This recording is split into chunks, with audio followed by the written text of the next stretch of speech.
여러분 혹시 어젯밤 화장실 몇 번 가셨습니까? 2번이요? 3번이요? 혹시 4번 이상이셨나요? 그렇다면 지금 이 영상이 여러분 목숨을 살릴 수도 있습니다. 가장이 아닙니다. 밤에 2번 이상 깨는 어르신은 그렇지 않은 분보다 심장병 위험이 크게 높아지고 치매 위험도 함께 올라갑니다. 그런데 더 충격적인 사실이 있습니다. 이것이 노화 탓이 아니라는 겁니다. 잠들기 전에 반복하는 딱 한 가지 나쁜 습관 때문입니다. 그리고 반대로 잠들기 전 딱 한 스푼으로 이 모든 것을 바꿀 수 있습니다. 지금부터 집중해서 들어주십시오.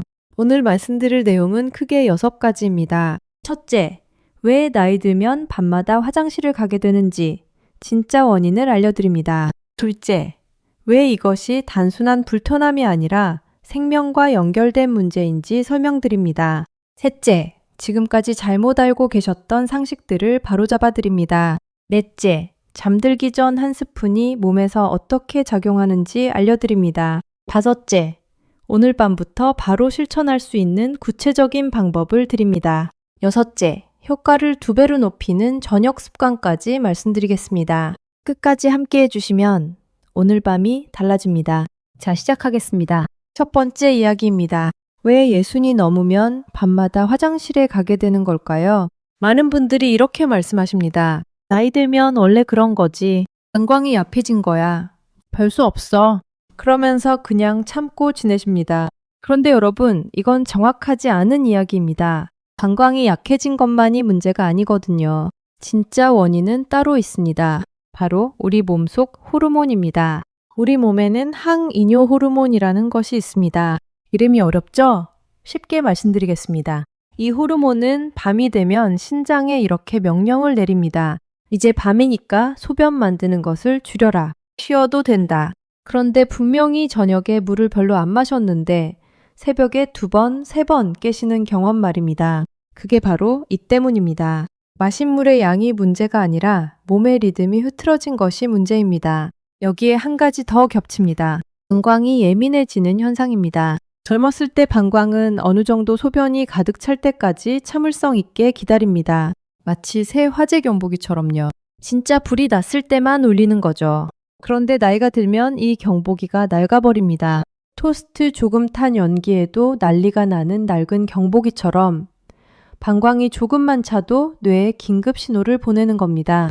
그래서 화장실에 다녀오셨는데 소변이 조금밖에 안 나왔다는 경험 많이들 하시죠? 방광이 작아진 게 아닙니다. 신호가 너무 일찍 울리는 겁니다. 두 번째 이야기입니다. 많은 분들이 밤에 화장실 좀 가면 어때? 하고 넘기십니다. 그런데 여러분, 이 부분이 정말 중요합니다. 밤에 자주 깨는 것은 심장과 뇌와 뼈를 함께 위협합니다. 먼저 심장 이야기부터 하겠습니다. 우리가 깊이 잠들면 심장도 함께 쉽니다.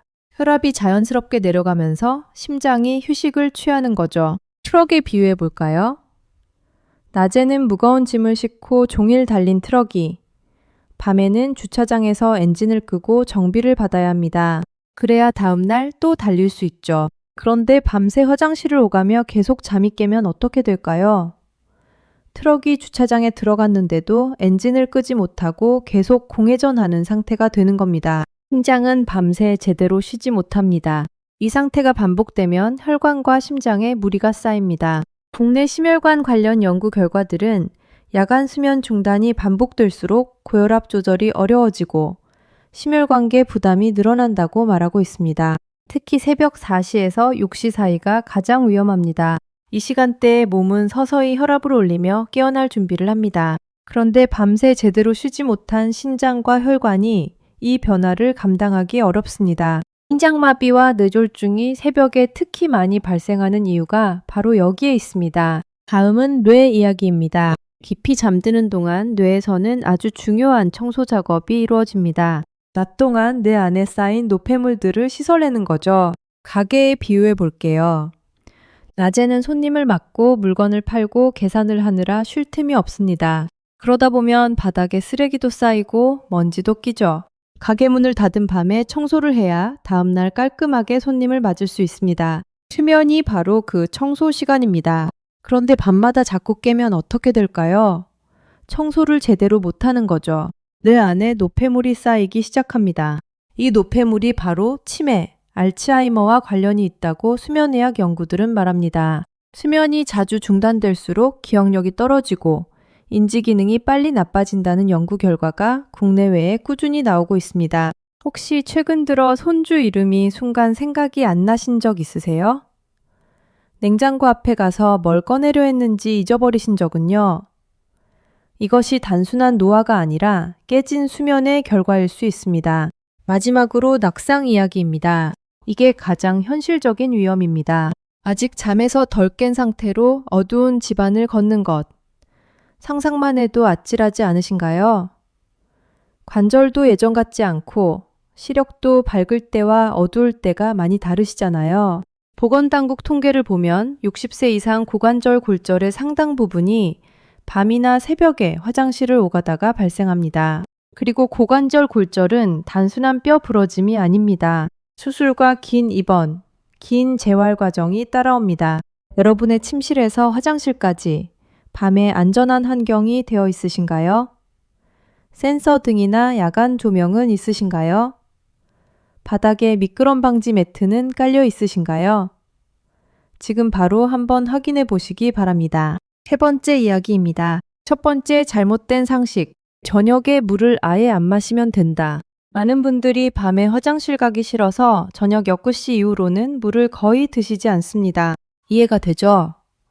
그런데 이게 오히려 역효과를 냅니다. 수분이 부족해지면 소변이 진해집니다. 진한 소변은 방광벽을 더 자극합니다. 자극을 받은 방광은 더 예민하게 반응합니다. 결국 적은 양에도 더 자주 신호를 보내게 되는 거죠. 비뇨의학 연구들도 수분을 극단적으로 줄인 그룹에서 오히려 야간 빈뇨가 늘어나는 경향을 보고하고 있습니다. 그러면 어떻게 해야 할까요? 적당히 드셔야 합니다. 저녁 식사 후 물 한 컵 정도는 괜찮습니다. 다만 잠들기 2시간 전부터는 줄이시면 됩니다. 두 번째 잘못된 상식. 카페인만 피하면 된다. 커피 끊으면 괜찮아지겠지 하고 생각하시는 분들 많습니다. 물론 카페인은 줄이시는 게 좋습니다. 그런데 사실 그보다 더 큰 문제가 있습니다. 바로 알코올입니다. 저녁에 소주 한 잔, 맥주 한 캔 드시는 분들 계시죠? 잠이 잘 올 것 같아서 드시는 분도 계십니다. 그런데 알코올은 우리 몸의 항이뇨 호르몬 분비를 억제합니다. 아까 말씀드린 그 공장장의 목소리를 더 작게 만드는 겁니다. 그러면 밤에 소변이 더 많이 만들어지겠죠? 저녁 술은 야간류의 강력한 적입니다. 세 번째 잘못된 상식. 나이 들면 어쩔 수 없다. 이 말, 절반은 맞고 절반은 틀렸습니다. 네, 나이가 들면 호르몬도 변하고 방광도 예민해집니다. 이건 맞습니다. 그런데 이 변화를 완화할 수는 있습니다. 같은 70대라도 밤에 한 번도 안 깨시는 분이 계시고 4-5번 깨시는 분이 계십니다. 그 차이는 생활 습관에서 옵니다. 포기하지 마세요. 늦지 않으셨습니다. 네 번째 잘못된 상식. 무조건 참으면 방광이 강해진다. 참을수록 방광이 튼튼해진다고 믿으시는 분들이 계십니다. 그런데 무리하게 참는 것은 오히려 해롭습니다. 방광 근육에 무리가 가고 요로 감염 위험도 높아집니다. 적당한 시간 간격으로 배뇨하는 것이 중요합니다. 보통 3시간에서 4시간 간격이 적당합니다. 5번째 잘못된 상식. 잠들기 전 미리 화장실에 다녀오면 좋다. 마렵지 않아도 혹시 모르니까 미리 한번 가보자 하고 습관적으로 화장실을 가시는 분들 계시죠? 현명한 것처럼 보이지만 이게 방광을 더 예민하게 훈련시킬 수 있습니다. 방광은 기억하는 기관입니다. 조금만 차도 계속 비워주면 그 상태를 정상으로 학습해버립니다. 손주를 키울 때 조금만 보채도 바로 달래주면 아이가 더 자주 울게 되는 것과 같은 이치입니다. 진짜 신호가 왔을 때 가는 연습이 필요합니다. 네 번째 이야기입니다. 잠들기 전 한 스푼이 몸에서 어떻게 작용하는지 말씀드리겠습니다. 먼저 솔직하게 말씀드리겠습니다. 이것은 기적의 약이 아닙니다. 모든 분께 똑같은 효과를 보장하지도 않습니다. 하지만 몸의 원리를 이해하고 적용하시면 많은 분들께 실질적인 변화가 생깁니다. 저도 진료실에서 이 방법을 안내해드리고 나서 달라졌다고 말씀해 주시는 분들을 꽤 많이 보았습니다. 핵심은 이겁니다. 나이가 들면 몸의 스위치 전환이 느려집니다. 젊었을 때는 낮에는 엑셀, 밤에는 브레이크. 이 전환이 아주 매끄럽게 이루어집니다. 그런데 나이가 들면 페달이 뻑뻑해집니다. 몸은 누워있는데 마음과 신경은 아직 낮 모드입니다. 이때 방광의 작은 신호도 크게 증폭되어 뇌를 깨우는 거죠. 제가 말씀드리는 잠들기 전 한 스푼은 바로 이 전환을 부드럽게 돕는 역할을 합니다. 세 가지 원리로 작동합니다. 첫째, 혈당을 안정시킵니다. 잠자는 동안 혈당이 급격히 떨어지면 몸은 스트레스 호르몬인 코르티솔을 분비합니다. 이 호르몬이 나오면 몸이 각성 상태로 바뀌고 방광 자극도 함께 늘어납니다. 잠들기 전 소량의 자연당분이 밤새 혈당을 안정적으로 유지해줍니다. 급격한 저혈당을 막아주는 거죠. 둘째, 부교감 신경을 활성화합니다. 특정 식품에 들어있는 성분들이 브레이크 역할을 하는 부교감 신경을 활성화시킵니다. 몸에게 이제 쉬어도 된다는 신호를 주는 겁니다. 셋째, 방광 자극을 완화합니다. 방광 내벽이 건조하고 예민해진 상태에서 자극을 줄여주는 요소가 있으면 밤 동안 불필요한 배뇨 신호가 줄어듭니다. 그렇다면 구체적으로 무엇을 드시면 될까요? 세 가지 방법이 있습니다.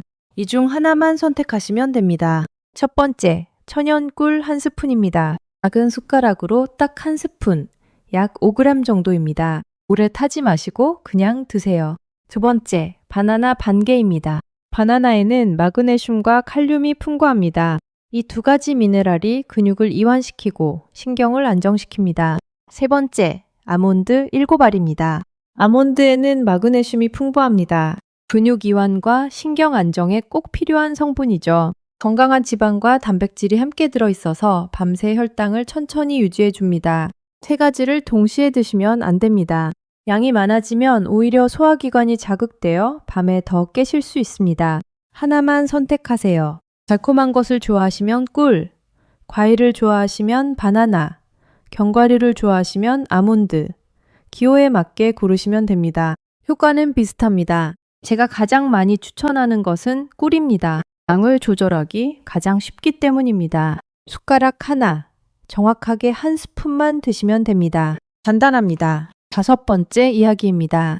오늘 밤부터 바로 실천하실 수 있는 구체적인 방법을 드리겠습니다. 네 가지만 기억하시면 됩니다. 첫째, 시간입니다. 잠들기 30분에서 40분 전에 드세요.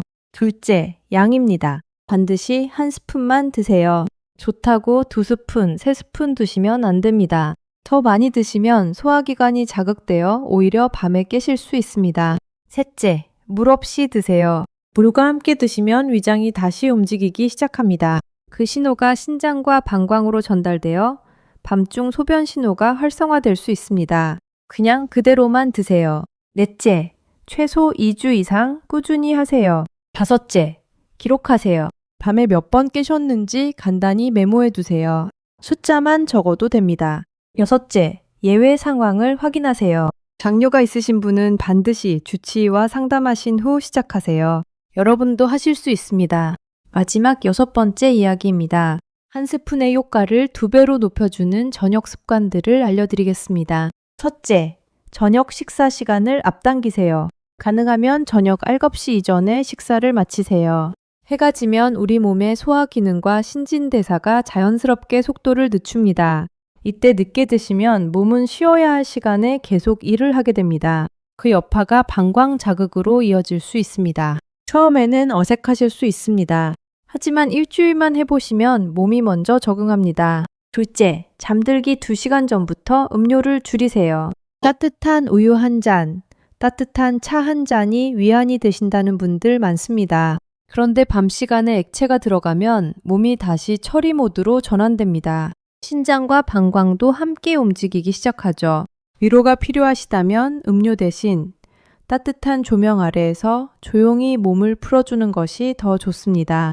셋째, 왼쪽으로 누워서 주무세요. 무릎 사이에 작은 베개를 끼시면 더 좋습니다. 이 자세는 복부 압박을 줄이고 혈액순환을 도와 밤 동안 몸이 안정되기 쉬운 환경을 만들어줍니다. 영광에 가해지는 압력도 줄어듭니다. 넷째, 마렵지 않으면 미리 화장실에 가지 마세요. 진짜 신호가 왔을 때 반응하겠다는 연습이 필요합니다. 다섯째, 잠들기 1시간 전부터 밝은 조명과 전자기기를 멀리하세요. TV나 스마트폰의 푸른빛은 수면 호르몬인 멜라토닌 분비를 억제합니다. 따뜻하고 은은한 조명 아래에서 가볍게 책을 읽거나 조용히 호흡을 고르는 것이 좋습니다. 이제 오늘 말씀드린 내용을 전체적으로 정리해 드리겠습니다. 첫째, 밤마다 화장실을 가게 되는 진짜 원인은 호르몬 변화와 방광 과민입니다. 방광이 약해진 것도 여러분 잘못도 아닙니다. 몸의 리듬이 흐트러진 겁니다. 둘째, 이 문제는 단순한 불편함이 아닙니다. 심장, 뇌, 뼈 건강 모두와 연결되어 있습니다. 가볍게 넘기시면 안 됩니다. 셋째, 잘못된 상식 5가지를 바로잡았습니다. 저녁에 물을 아예 안 마시면 된다. 카페인만 피하면 된다. 나이 들면 어쩔 수 없다.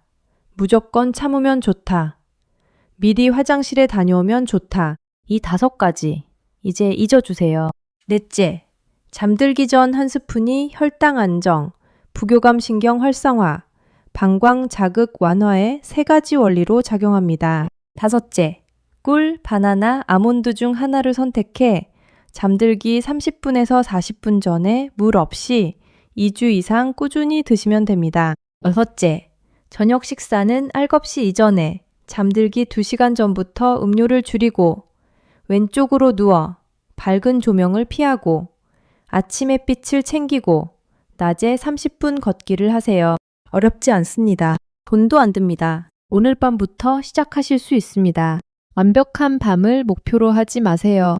조금 더 편안한 밤이면 충분합니다. 한 번 덜 깨고 깼을 때 금방 다시 잠들고 아침에 일어났을 때 몸이 조금 덜 무겁게 느껴지는 것. 그 작은 변화들이 쌓이면 삶의 리듬도 함께 달라집니다. 우리 세대는 자식 키우느라, 집안 살림 돌보느라 정작 내 건강은 늘 뒤로 미뤘습니다. 이제는 우리 차례입니다. 손주들과 오래오래 함께 하시려면, 가족들 걱정 끼치지 않으시려면 지금부터 밤을 챙기셔야 합니다. 60 이후의 건강은 더 강한 자극이 아니라 더 지혜로운 돌봄에서 만들어집니다. 오늘 이야기가 도움이 되셨다면 구독과 좋아요 부탁드리며 밤에 자주 깨시는 가족분이 계시다면 이 영상을 꼭 공유해 주세요. 함께 건강해지실 수 있습니다. 댓글에 꿀이라 적으시고 오늘부터 실천해 보시기 바랍니다. 늘 여러분의 건강한 삶을 응원합니다. 다음 영상에서 더 좋은 정보로 찾아뵙겠습니다. 감사합니다.